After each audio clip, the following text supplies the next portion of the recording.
Bonjour et bienvenue à ce rendez-vous de l'actualité sur HC2 TV. Tout de suite, le sommaire.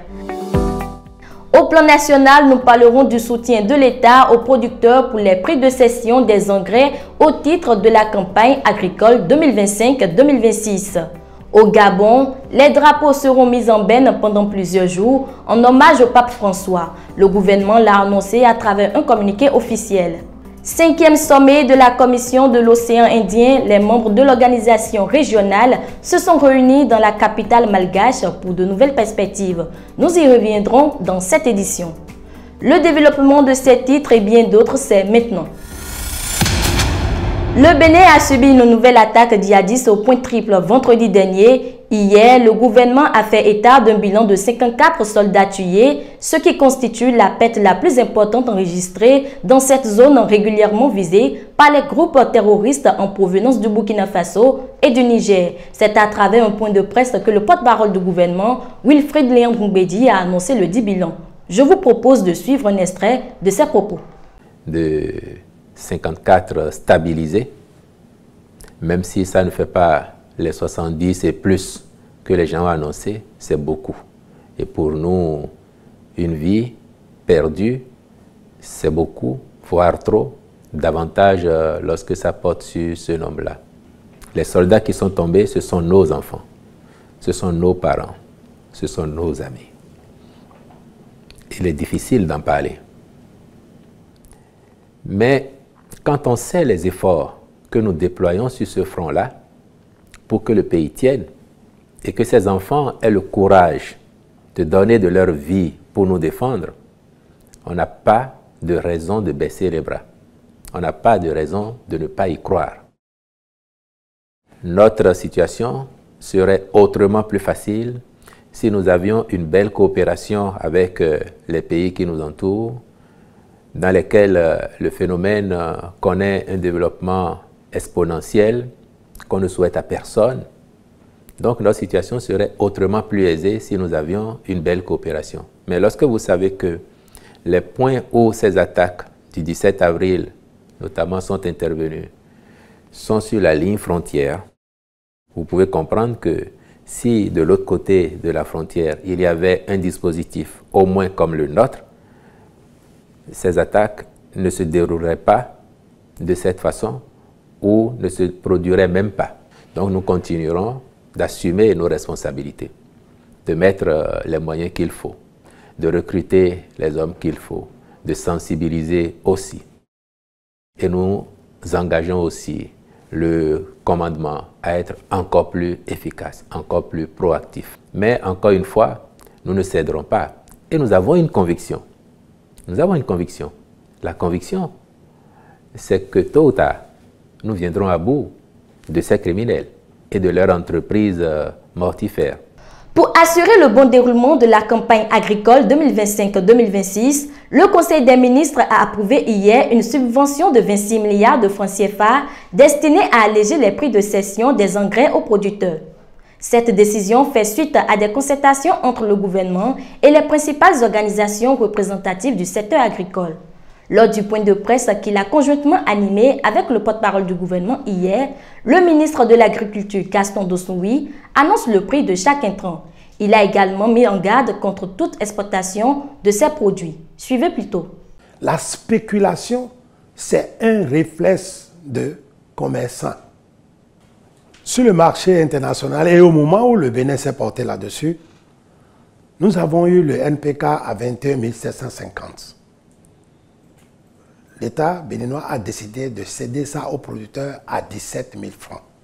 D'accord parti avec les familles des producteurs. L'urée, on l'a eu à 18 750, le sac de 50 kilos.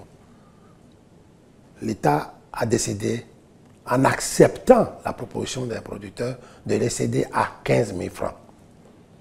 Le SSP est maintenu à 14 000 francs pour aider à ce que ça soit suffisamment consommé pour faciliter l'absorption des autres engrais que nous mettons et assurer une meilleure assimilation et une fertilité par rapport à nos sols.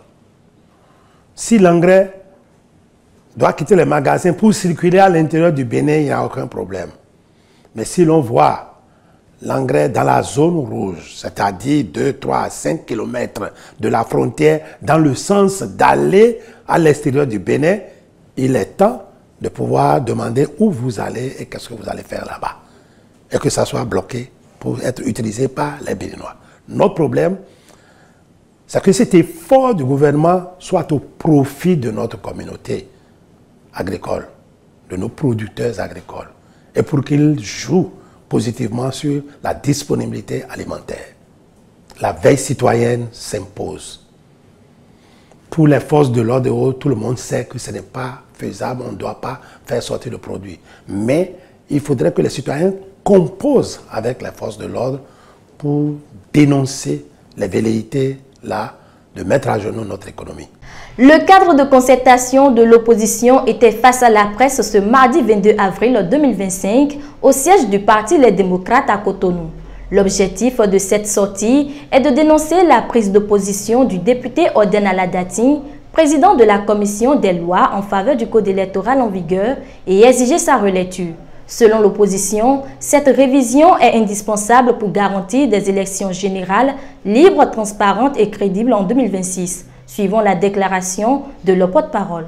Nous avons eu une surprise très désagréable suite à la sortie du député Oden Aladati, président de la commission des lois, qui, au lieu de reconnaître les failles de la loi, s'obstine à défendre ce qui n'est ni juste ni applicable. Il expose à la face du monde que c'est fastidieux de recopier les procès-verbaux de compilation des résultats d'arrondissement, ce qui leur a imposé la condition de l'article 93 nouveau du Code électoral, qui ne prévoit pas de copie aux représentants des partis politiques présents. Le conférencier dira avec un aplomb inimitable et sans rire lui-même que le texte n'a pas été changé au niveau de cet article. Certes, l'article n'a pas été modifié, mais c'est ce qu'on peut appeler un péché par omission. La subtilité est que la Sénat utilise maintenant les résultats de compilation des arrondissements pour donner les premières tendances. C'est là, d'ailleurs, que les faux calculs et les chiffres modifiés s'observent. Dès que cette nouvelle orientation est donnée à ces fiches de compilation, les partis politiques en compétition devaient les avoir. Nous dénonçons avec la dernière rigueur cette manière de vouloir programmer le vol des élections, puisque les photocopies et les flashs des résultats affichés par le coordonnateur d'arrondissement ne sont pas légaux devant la loi. Au Sénégal, le Conseil constitutionnel a rejeté un récent texte qui modifie la loi d'amnistie adoptée à la veille du départ de Macky Sall du pouvoir. La version initiale du texte prévoit l'annulation des poursuites pour tous les crimes et délits commis entre février 2021 et février 2024 lors des manifestations de l'opposition ayant fait des dizaines de morts et des centaines d'opposants arrêtés. Dans sa décision, le juge constitutionnel affirme que les meurtres et les assassinats sont des crimes imprescriptibles et ne peuvent faire donc l'objet d'une amnistie. Pour les députés de l'opposition qui ont saisi la juridiction, c'est une grande victoire et un premier camouflet pour le pouvoir. Au Gabon, les drapeaux seront en berne pendant 3 jours en hommage au pape François, décédé le 21 avril. C'est une décision prise par le président Oligui Nguema, lu à la télévision nationale. Suivez le communiqué.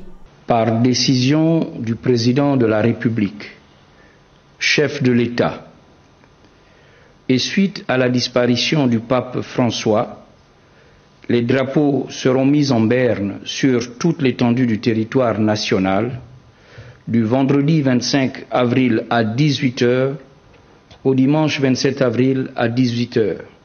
Je vous remercie. Le gouvernement de la République démocratique du Congo et le groupe rebelle M23 ont publié hier une déclaration conjointe dans laquelle ils affirment leur volonté de parvenir à une trêve. Après des échanges qualifiés de francs et constructifs, Les deux parties ont réaffirmé leur engagement en faveur d'une cessation immédiate des hostilités, engagement qu'ils entendent respecter immédiatement et pendant toute la durée des pourparlers et jusqu'à leur conclusion.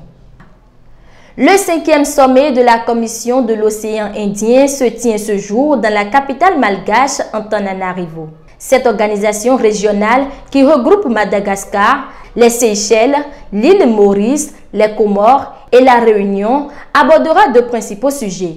Il s'agit de la sécurité alimentaire et de la possibilité d'adhésion de Mayotte à l'organisation. Une intégration soutenue par la France mais fermement rejetée par les Comores. Pour Moroni, Mayotte reste une île comorienne occupée par la France et son entrée dans la COI serait une reconnaissance implicite de la souveraineté française. Pour Paris, c'est une question d'équité avec la Réunion, déjà membre et un enjeu stratégique majeur dans l'océan Indien. Le président ukrainien Zelensky est arrivé en Afrique du Sud dans la nuit de ce mercredi 23 avril pour sa première visite de travail dans le pays. Reçu par son homologue Cyril Ramaphosa à Pretoria ce jeudi 24 avril, il a écouté son séjour pour retourner en Ukraine en raison de nouvelles frappes russes sur Kiev qui ont fait au moins 9 morts.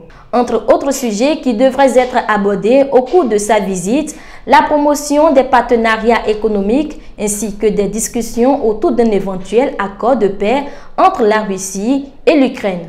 C'est la fin de cette édition. Merci de nous avoir suivis. Retrouvez en direct sur HC2 Télévision la grande édition du journal tous les jours à 13h, 16h, 20h, 23h, 3h et à 7h du matin. Vous pouvez également la voir en publication sur notre site internet hc2tv.bj et sur tous nos canaux digitaux. Merci pour votre attention. Prenez soin de vous et à demain.